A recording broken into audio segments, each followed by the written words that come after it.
Bien, amados, dijimos la semana pasada, cuando hablábamos sobre este pasaje del capítulo 5 de Juan, del versículo 19 la semana pasada vimos hasta el 30. Dijimos que lo íbamos a separar como en 3 prédicas, como para profundizar un poco más ese tiempo, así como lo hicimos con el tema, con la primera parte, cuando vimos el tema del milagro del paralítico de Betesda. Porque en la primera parte hay una revelación de parte de Jesús para la gente que está alrededor de él, para el propio paralítico que estaba ahí, dándole una nueva misión, dándole una nueva visión de la vida, integrándolo nuevamente a la sociedad, integrándolo nuevamente a la comunidad de fe. Pero después de eso también hay una revelación que está dada directamente a los sacerdotes, a los fariseos, a los saduceos, a todos los que empiezan a decir, ¿cómo puede ser que sale un sábado? ¿Cómo puede ser que rompa el sábado? Y decíamos la semana pasada que el tema es que la gracia viene a romper estructuras, viene a romper con los planes y con los ritos, y no le importa, a Dios no le importa absolutamente nada de eso. Entonces, hoy vamos a meternos un poquito más en esa primera parte, donde Jesús dice qué es lo que Él viene a hacer, y que Él viene a hacer solamente lo que le ve hacer al Padre, que es esta unidad que tiene con el Padre. Él viene a revelar precisamente esto, la unidad con el Padre, y que Él hace lo que ve hacer, y que por eso tiene autoridad, porque hace lo que Él ve hacer. Y veamos a partir del versículo 19. Dice así la palabra de Dios: entonces Jesús afirmó, les aseguro, que el Hijo no puede hacer nada por su propia cuenta, sino solamente lo que ve que su Padre hace, porque cualquier cosa que hace el Padre, la hace también el Hijo. Pues el Padre ama al Hijo y le muestra todo lo que hace. Sí, y aún cosas más grandes que esta le mostrará, y los dejará a ustedes asombrados. Porque así como el Padre resucita a los muertos y les da vida, así también el Hijo da vida a quien Él le place. ¿No? Vemos este texto hasta acá de la palabra de Dios, casi todo letras rojas, casi todas son palabras propias salidas de la boca de Jesús y recordadas por el apóstol Juan cuando escribe este evangelio. Y vemos que después de confrontar por sanar el sábado, Jesús revela que no solamente tiene autoridad, sino que tiene identidad con el Padre. Él se identifica con el Padre. Jesús declara que todo lo que Él hace está alineado con los planes de Dios, cosa que los volvía locos a los religiosos de esa manera, ¿no? Por eso esta afirmación es más que teología, es mucho más que tratar de ver la teología del Hijo, la cristología, o ver la teología propia de Dios, sino que es una invitación. Es una invitación a cada uno de nosotros a vivir en comunión, también en obediencia, pero también con propósito, con esos propósitos que tiene el Padre. Y lo vamos a ver en 3 puntos, para que no le queden grabados en la cabeza. Lo primero es que es una unidad con el Padre, pero es una unidad sin competencia. También es un amor que revela, porque el Padre ama al Hijo y muestra todo lo que hace. El amor revela. Y es una expectativa que asombra. Hay una expectativa, Jesús nos deja expectantes en lo que Él va a hacer. Vamos con la primera, la unidad sin competencia. El Hijo no puede hacer nada por su cuenta, versículo 19. Y vemos vemos la obediencia como reflejo. La obediencia refleja o identifica. No es una iniciativa independiente. Jesús no hace nada independientemente. Jesús no anda dando vueltas por ahí haciendo lo que Él quiere. No, ahora lo vamos a ver. Jesús no actúa solo. Reproduce lo que ve en el corazón de Dios. No se corta solo a hacer las cosas. Él primero espera en Jesús, espera en Dios. Él espera en el Padre. Su vida es una extensión de la voluntad divina. Como siempre decimos, Dios abraza, Dios habla, Dios consuela, Dios ayuda, pero utiliza manos humanas para eso. Y en Cristo vemos eso, manos humanas haciendo la voluntad del Padre. Haciendo la voluntad del Padre. Él va y toma una decisión, pero toma una decisión basada en su identificación con Dios. Porque él depende de Dios. Pero esa dependencia no es una dependencia pasiva. No es una dependencia, bueno, Señor, haz lo que quieras. Sino, bueno, Señor, decime qué es lo que querés que haga. Es una dependencia activa. Nosotros tenemos dos cosas. Nosotros pensamos o que tenemos una autoridad súper porque somos hijos de Dios, o porque creímos, o porque tenemos un ministerio, o porque tenemos una vocación, o porque Dios nos llamó, y nosotros pensamos que podemos hacer cualquier cosa, y que todo lo que nos viene a nuestra mente, y que todo lo que viene, que todo lo que pensamos, es todo de parte de Dios. Porque nosotros estamos en Cristo, entonces todo lo que viene es todo de parte de Cristo. Y sin embargo sabemos que nuestra naturaleza caída todavía sigue ahí dando vueltas. Y muchas veces grandes ideas no se alinean a la voluntad de Dios. Y sin embargo Jesús nos muestra eso, nos muestra que es una dependencia, que hay una dependencia, pero no es una dependencia pasiva. Porque el otro extremo de esto que decíamos, de hacer lo que uno quiere, es, yo no hago nada, porque total Dios va a ser, si no lo hago yo, lo va a hacer Dios. Entonces uno obtiene, Señor, haz lo que quieras conmigo, y esa cosa muy romántica de una entrega pasiva a Dios. Y Jesús nos muestra otra cosa. Nos muestra que no porque nosotros no somos incapaces, somos de hacer cualquier cosa. No. Jesús muestra que no es incapacidad, sino que habla de fidelidad. Él es fiel con el Padre. Él es fiel con Dios. Él espera que Dios le diga lo que tiene que hacer. No es una cosa de incapacidad. No, pues yo sin Dios no puedo hacer nada. No, el hombre puede hacer mil cosas sin Dios. ¿Las puede hacer o no? Pero no se trata de incapacidad. Se trata de la capacidad que tenemos, usarla según la voluntad de Dios. Jesús elige no actuar fuera de la comunión con Dios. Él elige eso. Él podría haber hecho muchas cosas. Podría haber convertido esas piedras en pan. Podría haberse tirado del pináculo del templo como le había pedido Satanás. Pero él elige la obediencia y no hacer nada fuera de la comunión. Recién lo cantábamos, ¿no? Que siempre viva en tu voluntad. No está hablando de que, no, bueno, yo no quiero vivir o no quiero hacer nada. Se está hablando precisamente de todo lo contrario. Siempre vivir en la voluntad de Dios.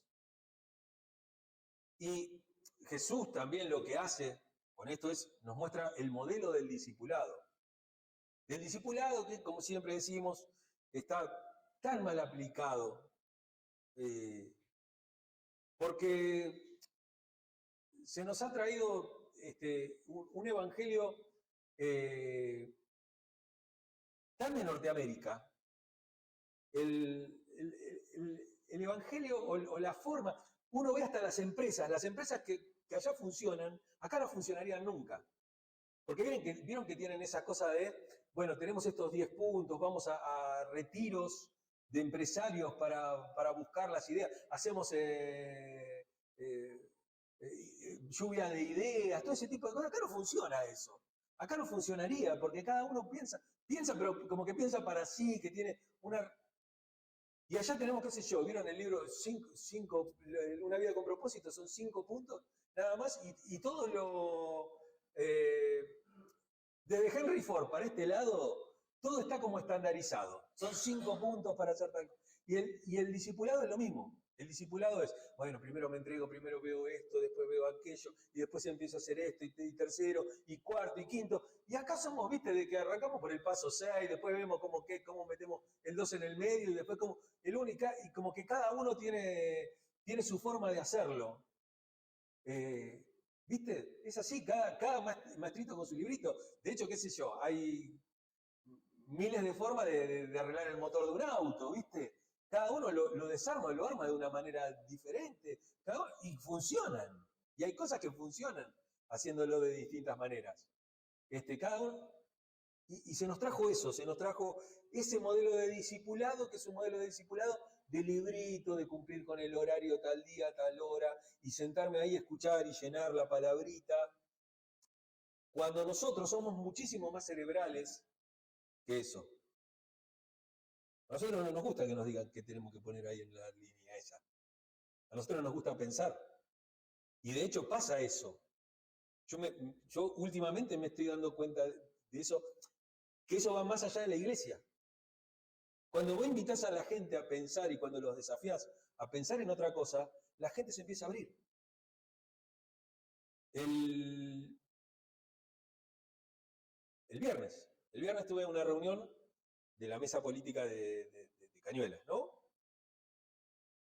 Que es de Máximo Paz, es toda la gente de Máximo Paz y algunos de otros lados de Cañuelas, pero básicamente son de Máximo Paz todos. Y cuando terminó, salió la conversación de las fuerzas del cielo, de este tema de las fuerzas del cielo. ¿Y de dónde viene eso de las fuerzas del cielo? Entonces yo le dije, bueno, eso está en el libro de Macabeos.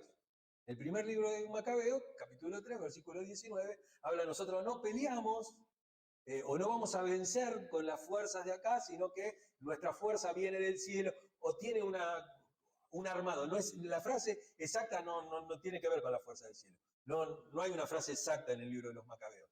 Entonces empezamos a hablar y bueno, y eso me dio lugar para poder hablar de Jesús y para poder hablar de no solamente, yo le dije, bueno, está todo bárbaro. Miren, todos hablan de la fuerza del cielo y la iglesia evangélica se fue atrás de eso. Pero le digo, pero los Macabeos los mataron a todos. O sea, eso terminó mal. Eso terminó muy mal. O sea, de hecho, cuando aparece Jesús, los Macabeos ya no están. ¿No es cierto? Se tuvieron que retirar al desierto algunos y todo, y habían agarrado la batuta, la habían agarrado los fariseos, los saduceos, Herodes, Roma, y todo eso, todo había pasado. Entonces eso me dio como para hablar sobre el periodo intertestamentario y empecé a hablar un poquito de los profetas y de esas lecturas raras que tenemos a veces de la Biblia y yo les decía, porque tenía varios agnósticos ahí, ¿no? Porque la mayoría son todos, como son de izquierda, son de agnósticos. Y entonces yo les decía, lo que pasa es que en el punto de vista que ustedes son agnósticos, yo también soy agnóstico. Porque yo pienso que Dios es un Dios incognoscible, es un Dios que no se puede mensurar. No es un Dios que uno pueda verlo en toda su plenitud. No lo llegás a conocer nunca.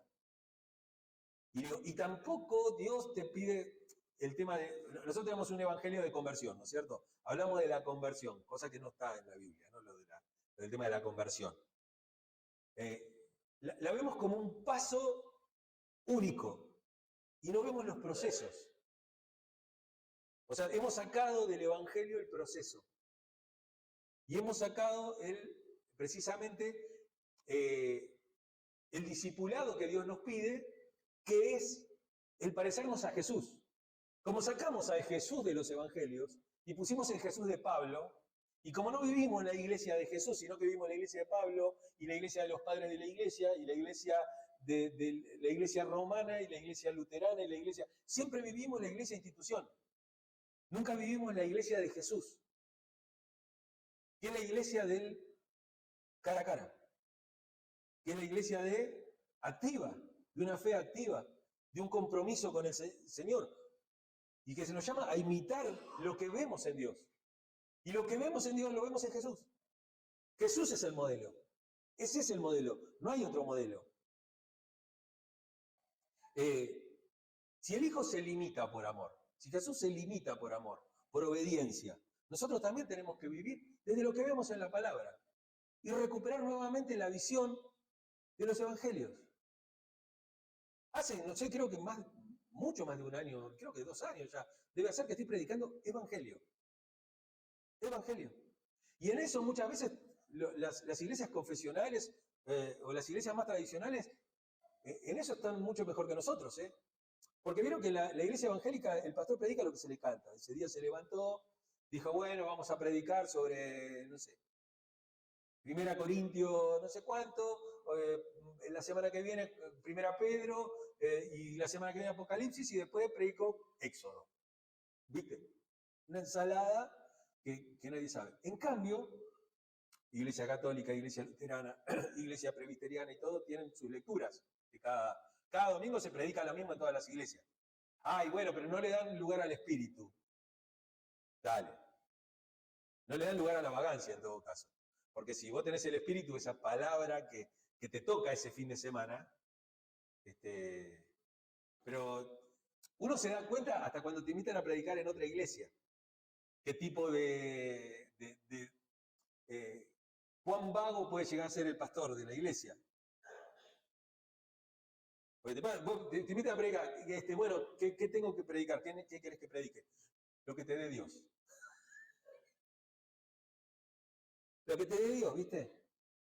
En cambio yo, bueno, recuerdo, por ejemplo, qué sé yo, tengo un amigo, pastor de San Miguel, se me fue, mirá, me sale siempre Esteban porque el papá es Esteban. Qué mal, perdón, amigo. Sí, sí, tengo la cara acá y no me puedo acordar el nombre.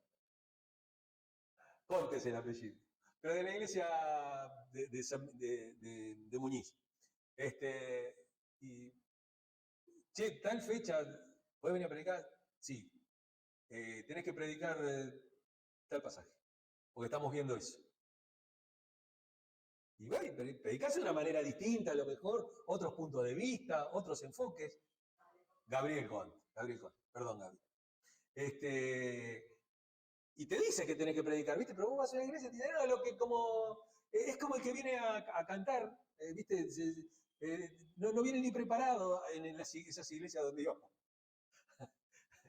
Entraba el tipo y dice, bueno, como me alcance su gracia, voy a cantar una canción que a lo mejor no tenía nada que ver con lo que estábamos hablando, que no tenía nada que ver con nada. Entonces, digo, nosotros tenemos que también vivir en lo que vemos en la palabra y lo que vemos en la comunión. Que la comunión sea primeramente con Dios y con su palabra. Y dice Brennan Manning, el Evangelio de los Rotos. Miren, yo no sabía que existía ese libro. Cuando estaba buscando para Jesús para gente rota, encontré este libro. Dice, en Cristo descubrimos que el poder verdadero está sometido al amor. Su obediencia no nace de inferioridad, sino de intimidad. Es intimidad con Dios. No es de inferioridad, sino que es de intimidad. Por eso nos sometemos al amor de Dios. Nos sometemos al amor de Dios. Nos ponemos bajo el amor de Dios y nos aferramos al amor de Dios.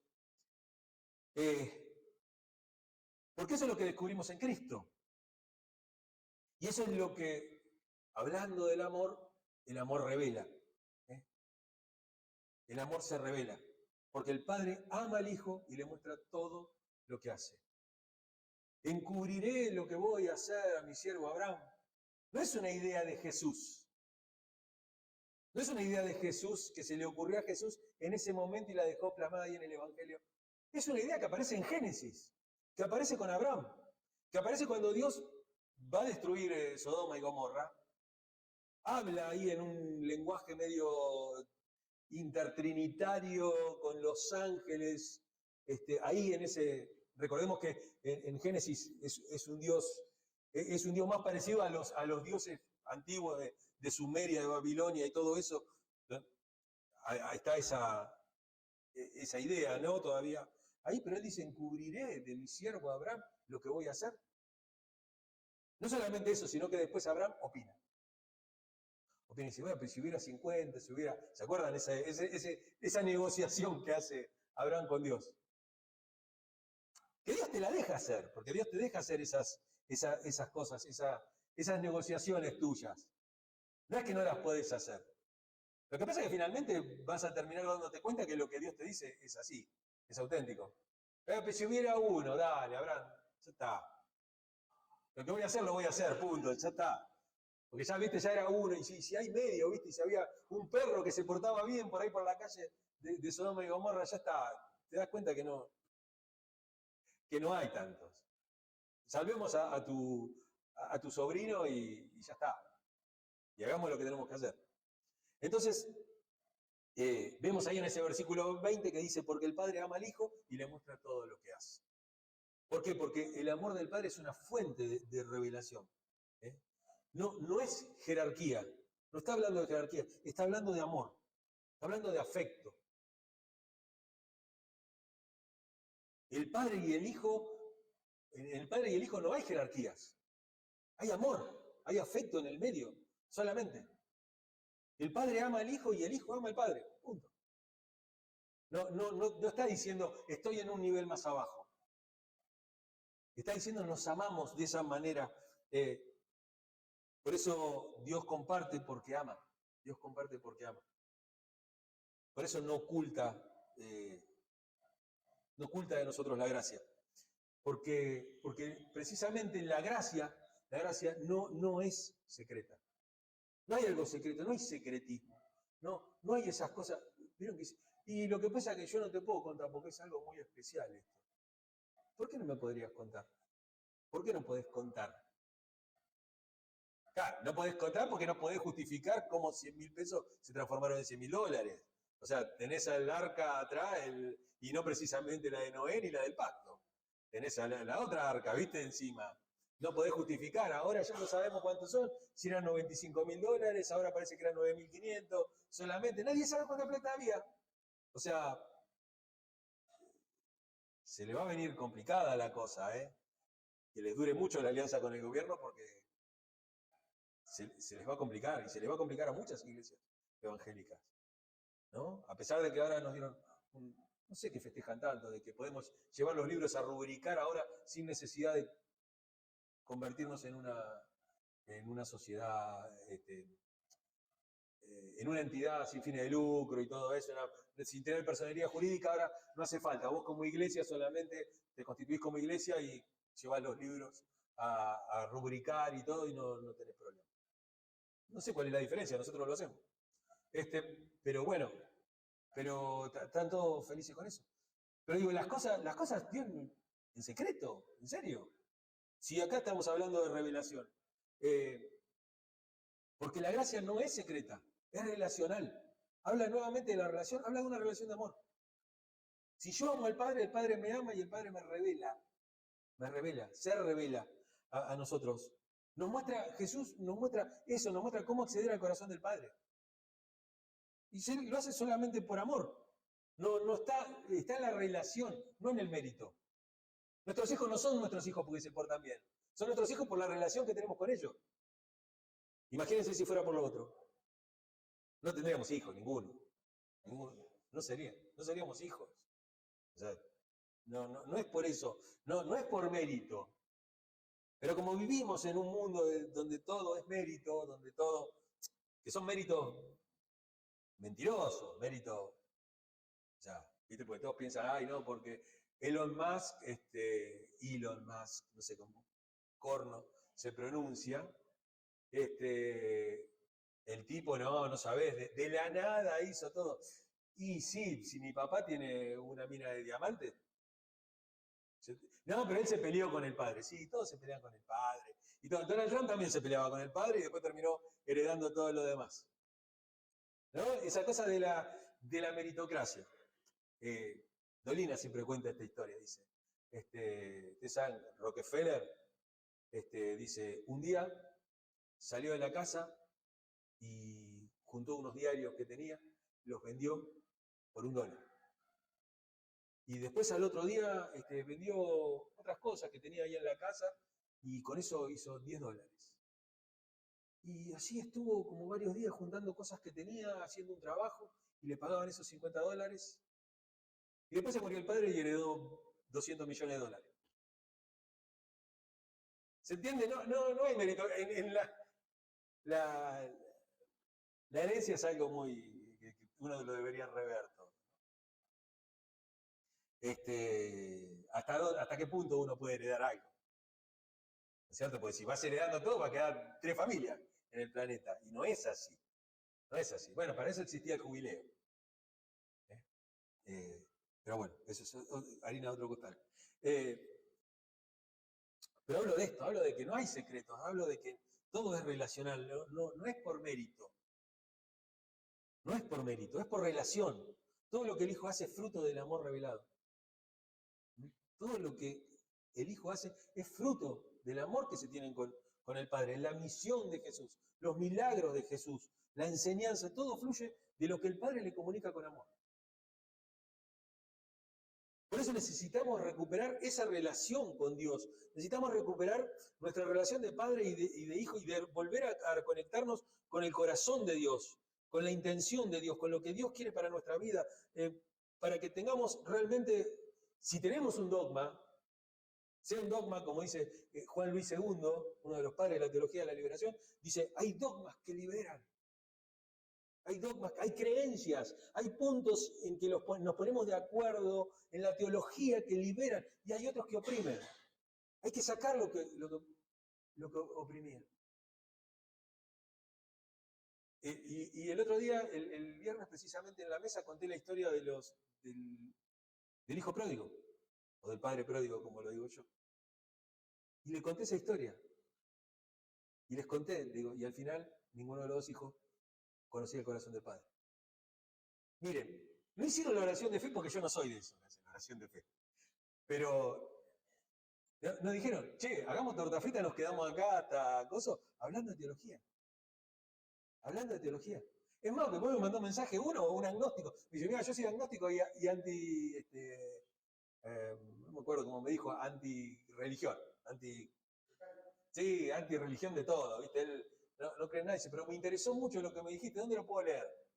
Me mandé ahí donde lo podía leer. Lo voy a leer. ¿Eh? ¿Eh? Sí, yo no sé si los que entran asustados entran. Por eso, pero viste cuando dicen todos son ateos hasta que se cae el avión, o como decía el pastor Milton Pope, que entren asustados, pero que entren. Porque. Ah, sí, pero viste, el que entra asustado entra. El que entra porque no tiene ganas de ir al infierno. Claro. Hay personas que eligen a Dios porque no quieren ir al infierno. Claro, por eso. Pero digo, si vos lo pones en ese punto de vista, de que, che, si Dios, no, lo que pasa es que yo voy a la iglesia porque no me quiero ir al infierno. Me parece que, a mí me parece que te vas igual, pero, claro. Sí, vengo acá porque no tengo otra cosa, no tengo otra. ¿Qué sé yo? Sí, el Padre, hay que ver también el corazón de Dios, el corazón de Dios lo aceptaría, el corazón de Dios es un corazón que abraza, que quiere, que si ve a un hijo que está en problemas, pero bueno, es otro tema. Por eso decimos que todo lo que el hijo hace es fruto de ese amor, Y dice Gary Burg en el comentario bíblico con la aplicación NBI, está todo en internet, están todos, es muy lindo para leerlos porque tienen la aplicación para el día de hoy, tienen una explicación teológica de cada texto y todo, ¿no? Precisamente en el comentario sobre Juan, dice lo siguiente: el conocimiento de Dios nunca es frío ni distante, es el calor del Padre compartido con el Hijo y derramado sobre nosotros.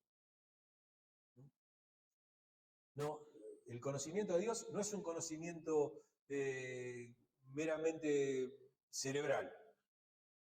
Tiene mucho que ver la sensación, el calor, el abrazo, la relación. Es muy importante eso. Desde la frialdad de la teología académica, no vas a poder llegar a Dios. No vas a poder llegar a Dios.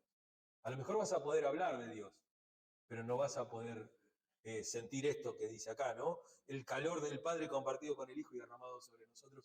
Eso es algo que tiene que ver con una relación, con una comunión que uno tiene. Y el último punto es la expectativa que asombra.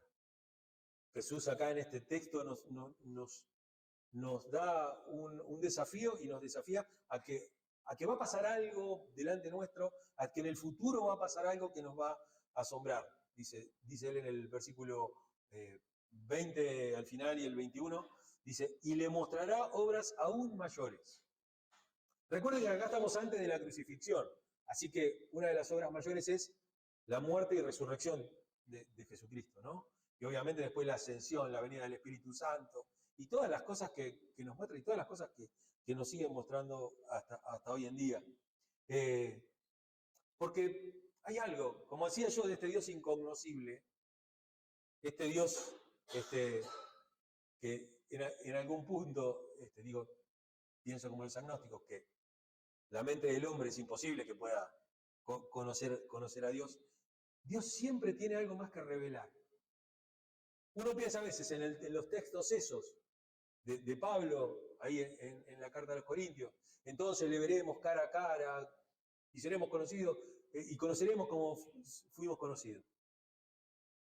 No estoy muy de acuerdo con Pablo en eso. Yo creo que Dios es incognoscible y que aún en la eternidad y que aún siendo eternos y estando en Él y estando en la eternidad futura, no vamos a llegar a conocer nunca. Porque nosotros somos seres finitos y Él es infinito, punto. No hay forma de llegar. ¿Cómo llegas acá termina Dios? No termina Dios. Entonces siempre vas a tener algo que conocer. Por eso Dios siempre tiene algo más para revelar. Por eso Jesús anticipa que lo que el pueblo vio es apenas el comienzo. El comienzo de algo. Vamos, era un carpintero de Nazaret con 12 tipos atrás. Con 12 personas iletradas. Cuando uno ve los apóstoles, ¿viste esos que dicen que Pedro tenía una empresa naviera? ¿Viste? Tenía una empresa de pesca que era no sé qué, que tenía, ¿viste? Poco más que buques y todo. No, era gente bruta, gente muy poco preparada. Incluso Mateo, que era recaudador de impuestos, sabría sumar. Sabría cuánto tenía que darle, pero es como el almacenero de la esquina que te hace las cuentas de memoria. El gallego que se pintaba el lápiz en la lengua, ¿se acuerdan? Yo me acuerdo de esas cosas. Y en esos papelitos largos te hacía la cuenta así, y te sumaba, te multiplicaba, te sacaba 50 gramos de galletita a 3 pesos con 25, sabía cuánto eran. O sea, eran tipos que sabían. No sé si era un pensador, Mateo. ¿Viste? Qué sé yo, después me decís, bueno, después vino Lucas, todo. También otro, Lucas era médico. Bien, pero ¿qué tipo de médico? ¿Era Favaloro o era de lo que te curaban el empacho o el ojeo? Claro, ¿viste? O que te curaban, tomate el té de ruda si te duele el estómago. Era de ese tipo de médico. Entonces, digo, Jesús, 12 tipos de esa calaña, de esos que después tuvieron mucha vivencia, la mayoría fueron muertos en martirio, y todos tipos que se han entregado por amor y todo. Y hoy el Evangelio está en todo el mundo. Está en todo el mundo. Esas son cosas grandes. Eso creo que es lo que nos debería asombrar. No sé si hoy es la religión, pero calculo que sí, que es la religión monoteísta más grande del mundo, la más numerosa. Viniendo de un pueblo que no era monoteísta como era el pueblo de Israel. El pueblo de Israel, en la época de Jesús, era monoteísta y recién como que arrancaba, pero siempre fue monólatra, que no es lo mismo que ser monoteísta. ¿Por qué? Porque elegía un Dios para adorar y tenía un solo Dios, y a ese Dios servía y con ese Dios caminaba y eso era. Pero creía que había otros dioses. En cambio acá tenemos otra idea, se ha convertido en una religión totalmente monoteísta, donde está Jesús, Dios el Padre, Hijo, Espíritu Santo, Dios en 3 personas, con esa Trinidad, con todas esas cosas, con esos misterios, pero es ese solo. Y después ahí nace el Islam, ¿no? También, esa cosa, también monoteísta. Pero digo, era un carpintero, muchachos, un albañil con 12 tipos. Y miren qué cosas grandes, ¿no? Siempre tiene algo más que revelar, el reino es expansión, no repetición. No se repite esos 12. No se van repitiendo los 12 que repiten otros 12, que son otros 12, que son... No se repiten en Jesuses. Es expansión. Es expansión. Es algo que se va agrandando, que va como completando la visión. La visión completa de algo tan chiquito, de un tipo con 12 personas, se convierte en algo enorme, que afecta a todo el mundo. Que afecta la manera de pensar del mundo, que afecta la manera de pensar el mal y el bien. ¿No? Nos afecta en la forma, nos afecta en la moralidad, nos afecta en la ética, nos afecta en todas. Así se piensa. Son cosas mayores. Lo mayor no es solo milagro, es mayor revelación.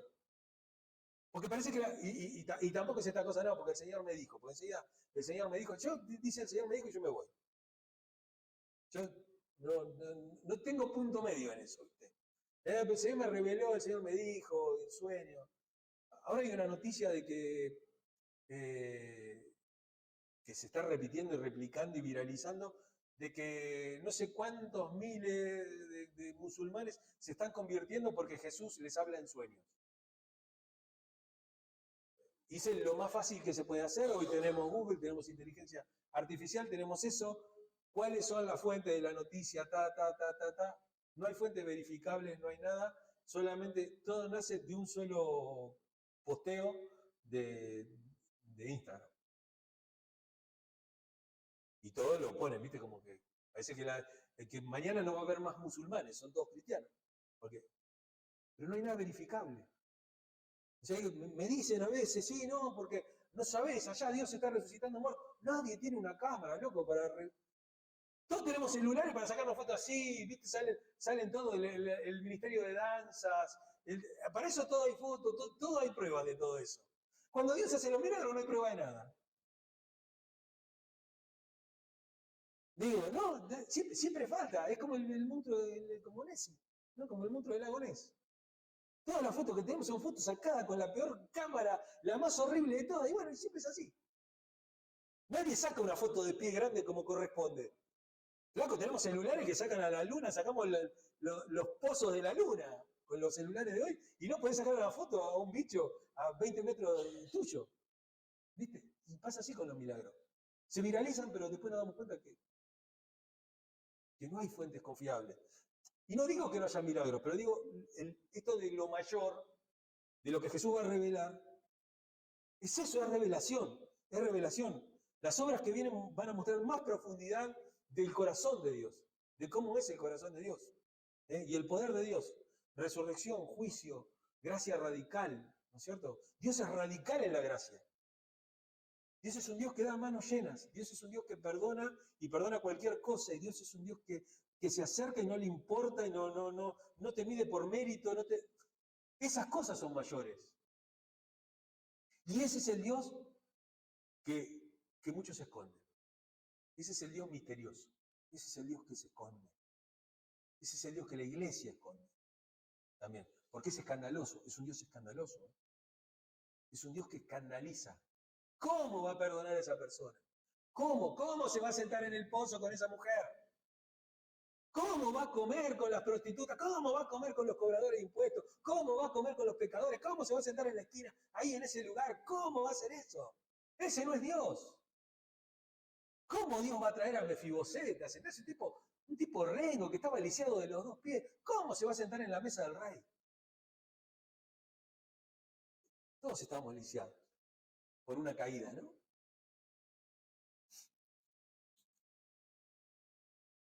Y digo, cuando uno ve esto, que son más que milagros, ve que tenemos que tener una fe que está abierta al asombro y no limitada por la tradición y los ritos, ¿no? Quien camina con Jesús tiene que tener siempre un corazón expectante. Siempre tiene que estar a la expectativa de que Dios haga algo. Y no es solamente esto de oremos hasta que algo pase. Jamás le vas a doblar el brazo a Dios. No podés orar hasta que algo pase. Vos tenés que actuar hasta que algo pase. Acuérdense que es una fe activa. Y dice John Orber, en La vida que siempre has querido, dice, cuando creemos que ya entendimos a Dios, cerramos la puerta de su próxima revelación. Fíjense esto. Jesús vivía con los ojos abiertos a la sombra. Jesús, Hijo de Dios, lo hacía. Vivía siempre con la expectativa del asombro, de que Dios haga algo, ¿no? Pero fíjense lo que dice, cuando creemos que ya entendimos a Dios, cerramos puerta a su próxima revelación. Como ese texto que a mí me gusta tanto, un texto budista, ¿no? Una sentencia budista dice, si encuentras a Buda, mátalo. Ese no es Buda. Porque el Evangelio es un camino de búsqueda. Es un camino de búsqueda espiritual. Es un camino de búsqueda de sentido. Nunca le vamos a encontrar el verdadero sentido a la vida, porque no es que no tiene sentido, sí tiene sentido la vida, pero no lo podemos encontrar porque Dios es mucho más grande que nosotros. Entonces, nosotros tenemos que vivir buscando sentido, buscando más profundidad espiritual, porque hay más para vivir. Si ya nada te asombra, si ya todo lo lograste, ¿qué te queda por hacer? Lo dicen los médicos, lo dicen los psicólogos, lo dicen los psiquiatras. Para vos poder vivir una vida sana, sobre todo en tu vejez y todo, siempre tenés que tener propósito, siempre tenés que tener metas, siempre tenés que tener proyectos. No se puede vivir una vida. Y si vos ya no tenés nada que esperar de la vida, y muchas ganas de vivir no vas a tener. En cambio, si estás abierto al asombro, como dice acá, ¿no? Jesús vivía con los ojos abiertos al asombro. Obviamente, sabés que la cruz está ahí al final. Pero tenés los ojos abiertos a la resurrección también. Y a lo que va a venir. Porque esa vida que perdés y que después la hallás, se va a multiplicar porque, como dijimos, no es repetición, es expansión. Es abrirse. ¿Y qué no pasa a nosotros con la palabra? 3 preguntas. ¿Estamos actuando como quien ve al Padre? ¿Lo hacemos? ¿Lo vemos? ¿Vemos al Padre? ¿Estamos? La obediencia nace del vínculo. La obediencia nace del vínculo. Si no vemos, imitamos mal. Necesitamos ver, necesitamos saber. Por medio de su palabra, por medio de la comunión, obviamente. ¿Valoramos la revelación como expresión de amor? ¿O tenemos que ver algo loco? ¿O necesitamos eso? O si el amor de Dios es suficiente para que nosotros... Vamos, sí, esto es lo que yo buscaba. O estás buscando otra cosa. O estás buscando que se te transforme la plata en... ¿No es cierto? Cada verdad que recibimos de Dios, cada cosa que Dios nos da, es un acto de afecto divino. Si uno no lo ve como eso, si uno lo ve simplemente como un toma y daca. No, lo que pasa es que yo puse el diezmo todo este tiempo. Dios tiene que hacer algo ahora. No, es cada cosa que Dios nos da es muestra de su afecto, nada más. Y si vivimos también con la expectativa santa, ¿no? Una expectativa buena de que Él aún quiere mostrarnos algo. No esa cosa de que, bueno, porque Dios se sigue revelando, entonces yo puedo hablar pavada todo el día, todo, porque total Dios puede hacer. Que nuestra fe no sea rígida. A eso que no sea una fe dogmática, que no sea una fe momificada, sino que sea una fe viva, abierta al asombro y a la obra continua del Padre. Estamos en un proceso. La fe es un proceso, la santificación es un proceso, la salvación es un proceso. Es un acto único que se hizo allá atrás y hace tiempo en la cruz de Cristo, y aún antes todavía, porque Dios antes de crear el mundo ya había pensado eso. Ya lo tenía hecho. Él fue inmolado antes de la creación del mundo. Ya estaba en el corazón de Dios todas las cosas que pasaron. Pero sin embargo, Él tiene una obra continua que hacer en nosotros. Algunos teólogos dicen salvando. No hay ninguno salvo. Están todos salvando. Dios está salvando. Dios día a día te convierte más y más en la imagen del Hijo de Dios. Y para el final, esta frase de Tozer, el conocimiento del Dios Santo, libro precioso. El discípulo no vive solo para entender, sino para esperar. Porque el Dios que habló ayer sigue revelándose hoy. Dios quiere explicarte algo, Dios quiere decirte algo, Dios quiere hacer algo nuevo.